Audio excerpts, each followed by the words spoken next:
नमस्कार मित्रांनो, आपल्या यूट्यूब चॅनलमध्ये तुम्हा सर्वांचं स्वागत आहे। आज मी तुमच्यासाठी मागेल त्याला सोलार सौर कृषी पंप योजना या योजनेबद्दल संपूर्ण माहिती घेऊन आलेली आहे। तर आपला व्हिडिओ शेवटपर्यंत नक्की पहा, तुम्हाला संपूर्ण माहिती मिळून जाईल। तर मी सर्वात अगोदर तुम्हाला आमच्या रानामध्ये जो सोलार बसवलेला आहे याबद्दल माहिती सांगत आहे।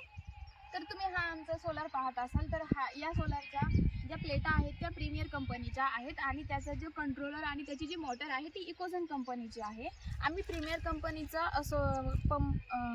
कंपनी निवडली होती, परंतु कंपनीने आम्हाला इकोझनची आणि त्याचा कंट्रोलर दिलेला होता। पण अजून आमच्या कमीत कमी 1 वर्ष झालं आम्ही सोलार इन्स्टॉल केलेला, पण कुठल्याही प्रकारचा प्रॉब्लेम अजूनपर्यंत आलेला नाही आणि पाणीही व्यवस्थित मारते। तर तुम्ही हे स्ट्रक्चर पाहू शकता। हे 7.5 HP आमचं स्ट्रक्चर आहे। याच्यामध्ये टोटल 13 प्लेटा येतात आणि जे 2 स्ट्रक्चरमध्ये डिवाइड केलं जातं। एका स्ट्रक्चरवरती 8 प्लेटा आहेत आणि दुसऱ्या स्ट्रक्चरवरती 5 प्लेटा आहेत। तर प्रत्येक प्लेटची वॅट कॅपॅसिटी 525 वॅटची आहे। तर पहा, आपण आता कंट्रोलरबद्दल माहिती जाणून घेऊयात। हा इकोझन कंपनीचा कंट्रोलर आहे। 7.5 HP हा कंट्रोलर आहे आणि याच्यामध्ये चालू बंद करण्यासाठी एक ऑन ऑफचं इथे बटन असतं खालच्या बाजूला आणि इथे तुम्ही पाहू शकता एक अर्थिंग पण असते। ही अनिवार्य असते, कुठल्याही प्रकारचा विजेचा करंट वगैरे बसू नये म्हणून ती अर्थिंग कंपल्सरी असते। आणि याचं जे ऑपरेटिंग सिस्टम आहे, आपण मोबाईलद्वारे सुद्धा आपण ऑपरेट करू शकतो। एक इलेक्ट्रॉन नावाचा मोबाईल ॲप्लिकेशन आहे जे आपण मोबाईलमध्ये इन्स्टॉल करू शकतो आणि आपण कुठेही असलो तरी आपण ऑन ऑफ आपली मोटर करू शकतो। ये जा करण्याची गरज भासत नाही आणि आपण कुठल्याही दूरच्या अंतरावरून, ज्यांचं शेत घरापासून खूप लांब अंतरावर आहे, तर त्यांना ये जा करण्याची गरज भासत नाही। आम्ही 1 वर्ष झालं आम्ही खूप छान पद्धतीने आमचं जे काही ऑपरेटिंग पण आहे याला काही प्रॉब्लेम येत नाही। याची जी काही प्रोसेस आहे एकदम व्यवस्थित चालते, ऑन ऑफ होऊ शकतं, याला कुठल्याही प्रकारची अडचण येत नाही। त्यानंतर विजेचा धोका टळण्यासाठी येथे तडीत वाहक बसवलेला आहे आणि आम्ही हा जो पंप आहे हा आम्ही विहिरीवरती बसवलेला आहे। तुम्ही पाहू शकता की शेजारी आमची विहीर आहे। तर ही विहीर आहे, याच्यामध्ये आम्ही मोटर टाकलेली आहे आणि याचं जे हेड आहे आमचं 30 मीटरचं आहे। त्या मोटरीचं जे हेड असतं ते विहिरीच्या खोलीनुसार कमी जास्त असू शकतं। ज्याची विहीर जास्त खोल आहे त्यांना जास्त हेडची मोटर भेटते। आमचं हे आहे ते 30 मीटरचं हेड आहे। तर आपण पाण्याच्या प्रेशरबद्दल माहिती जाणून घेऊयात। आता उन्हाळ्याचा दिवस आहे, याच्यामध्ये काही उन्हाला प्रॉब्लेम येत नाही, त्याच्यामुळे पाण्याच्या प्रेशरबद्दल जास्त काही प्रॉब्लेम येत नाही। पण ज्यावेळेस आपला कांद्याचे वगैरेचा सीझन असतो त्यावेळेस आपण 8 वाजता पाणी मारायला मोटर चांगल्या पद्धतीने पाणी मारते। 10, 11, 12 वाजता तर फुल पाणी चालतं। एक 4 वाजेपर्यंत मोटर पाणी व्यवस्थित मारते, म्हणजे आपण त्याच्यावरती आपल्या कांद्याला जे काही आपल्या शेतामध्ये जे काही पीक आहे आपण त्याला व्यवस्थितपणे पाणी देऊ शकतो। तर पहा मित्रांनो, आपण याच्यामध्ये अर्जाची संपूर्ण प्रक्रिया, एक अर्ज अप्लाय करण्यापासून तर इन्स्टॉलेशनपर्यंत जी काही प्रोसेस आहे याबद्दल माहिती जाणून घेऊयात। तर अर्ज भरण्यासाठी आपल्या महाराष्ट्र शासनाने मागेल त्याला सोलार या वेबसाईटवरती आपल्याला जावं लागतं आणि याच्यासाठी एक शेतजमिनीच्या अटी आहेत। ज्यांचं 3 एकरापेक्षा कमी शेतजमीन आहे त्यांना 3चा पंप भेटतो। ज्यांची 3 पेक्षा जास्त आणि 5 एकराच्या कमी असेल तर त्यांना 5चा पंप भेटतो आणि ज्यांची 5 किंवा 5पेक्षा जास्त शेतजमीन असेल तर त्यांना 7.5चा पंप भेटतो।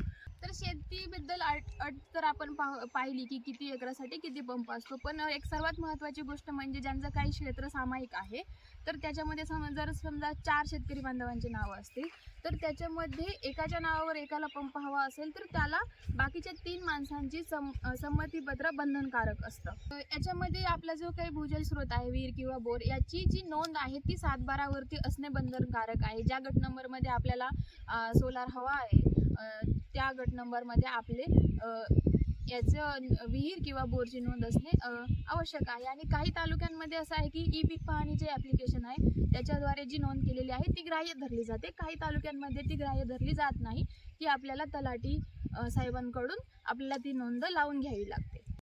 तर आपल्याला अनुदानाबद्दल बोलायचं झालं तर अतिशय महत्त्वाची बाब म्हणजे आपल्याला महाराष्ट्र सरकार आणि केंद्र सरकारकडून याला 90% अनुदान मिळत आहे. महाराष्ट्र सरकारकडून 60% आणि केंद्र शासनाकडून 30% असं 90% अनुदान मिळत आहे आणि 10%च किंमत आपल्याला भरावी लागते. आता याच्यामध्ये वेगवेगळे शेतकरी बांधव आहेत, वेगवेगळ्या प्रवर्गातले जसे की ST, OBC यांना 5%च पूर्ण रकमेच्या 5%च रक्कम ही भरावी लागते. यासाठी लागणाऱ्या पैशांबद्दल माहिती जाणून घेऊया. ज्यांचा 3 HP पंप आहे त्यांना 20 ते 21 हजार रुपये भरावे लागतात, जे आपल्या पूर्ण रकमेच्या 10% रक्कम आपल्याला भरावी लागते.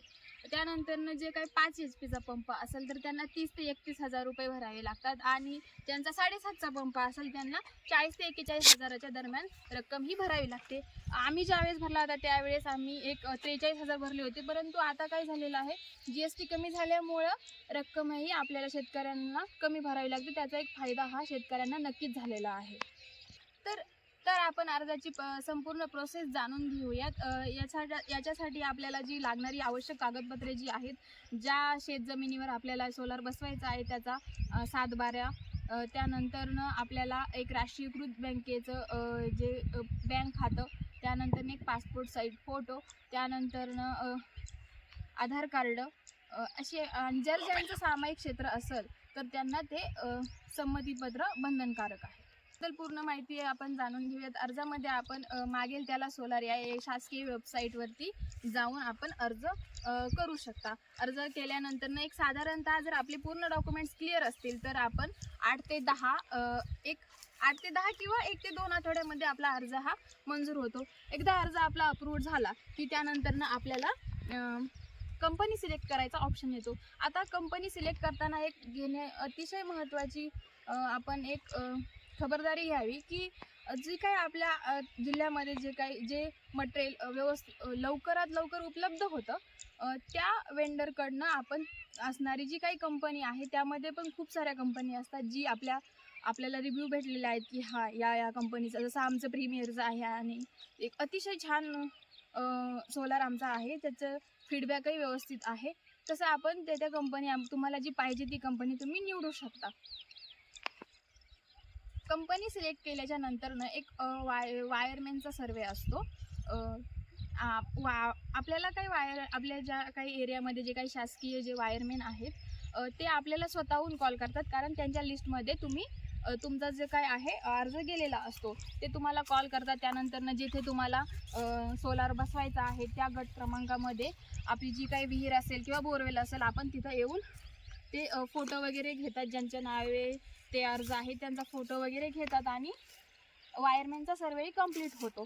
त्यानंतरनं वायरमॅनचा सर्वे झाल्याच्या नंतरनं आपल्याला एक वर्क ऑर्डर निघते. ही वर्क ऑर्डर अशी असते की आपल्याला 60 दिवसाच्या आत ज्यांच्याकडून आपण जे मटेरियल घेणार आहोत, जी कंपनी सिलेक्ट केलेली आहे, त्या 60 दिवसांच्या आतमध्ये आपल्याला पंप हा बसवणे बंधनकारक असते. जर 60 दिवसानंतर 60 दिवसाच्या आतमध्ये जर आपल्याला इन्स्टॉलेशन झालेलं नाही आहे तर आपण त्यांच्यावरती कार्यवाहीसुद्धा करू शकतो. त्यानंतर इन्स्टॉलेशनबद्दल जर सांगायचं झालं तर इन्स्टॉलेशनसुद्धा आपल्याला गव्हर्नमेंट थ्रू होत असतं. त्याच्यामध्ये जो काही आपल्याला स्ट्रक्चरसाठी लागणारा जो खड्डा असतो तो खड्ड्याचे पैसे, त्यानंतरनं सिमेंट कॉन्क्रीट, त्यानंतरनं खडी वगैरे या सगळ्यांचा जो काही खर्च असेल तो आपल्याला शासनाकडून भेटतो. त्यांचे माणसं आपल्याला आपले जे वेंडर आहेत ते आपल्याला कॉल करून आपल्याला मटेरियल आणायला लावतात. त्यानंतरनं त्यांचे जे कंपनीचे माणसं आहेत ते येतात आणि ते आपल्याला व्यवस्थित स्ट्रक्चर हे पूर्णपणे उभा करून देतात. जसं की तुम्ही पाहू शकता की अतिशय उत्तमरित्या त्यांनी आमचं इन्स्टॉलेशन केलेलं आहे. यामध्ये आता भरपूर पावसांच्या दिवसामध्ये खूप वादळी वगैरे येत असतात, तरी पण कुठल्याही प्रकारचा प्रॉब्लेम हा आमच्या सोलारला अजून तरी झालेला नाही आहे. स्ट्रक्चर हललेलं नाही आहे, काही नाही आहे. तर खूप उत्तम अशी ही सुविधा आहे, जेणेकरून शेतकऱ्यांचा खूप त्रास कमी झालेला आहे. ज्यांना रात्रीचं पाणी द्यावं लागतं शेतजमिनीला, लाईटीची वाट पाहावी लागते, लोड शेडिंग असते, असे सगळे प्रॉब्लेम्स हे आपल्या शेतकरी बांधवांचे ह्या सौर पंपामुळे सॉल्व्ह झालेले आहेत. आणि दुसरी महत्त्वाची गोष्ट म्हणजे समजा ज्यांचं सोलार हे घराच्या आसपास आहे, ज्यांना लाईटीचा प्रॉब्लेम आहे, ते एक छोटंसं कंट्रोलर टाकून आपल्या घरामध्ये आपण वीज घेऊ शकतो. याला बाजारामध्ये त्याचा सेपरेट कंट्रोलर भेटतो. त्या कंट्रोलर इन्स्टॉल करून आपण आपल्या घरामध्ये सुद्धा याची लाईट वापरू शकतो. हा मी माझ्या पद्धतीने संपूर्ण माहिती देण्याचा सर्वतोपरी प्रयत्न केलेला आहे. जर याच्यामध्ये कोणाला काही अडचण असेल तर त्यांनी नक्की कमेंट करा आणि मी त्यांना तुम्हाला पाहिजे ती माहिती देऊ शकते. आणि अशीच नवीन व्हिडिओ पाहण्यासाठी आपल्या चॅनलला सबस्क्राईब करा. धन्यवाद.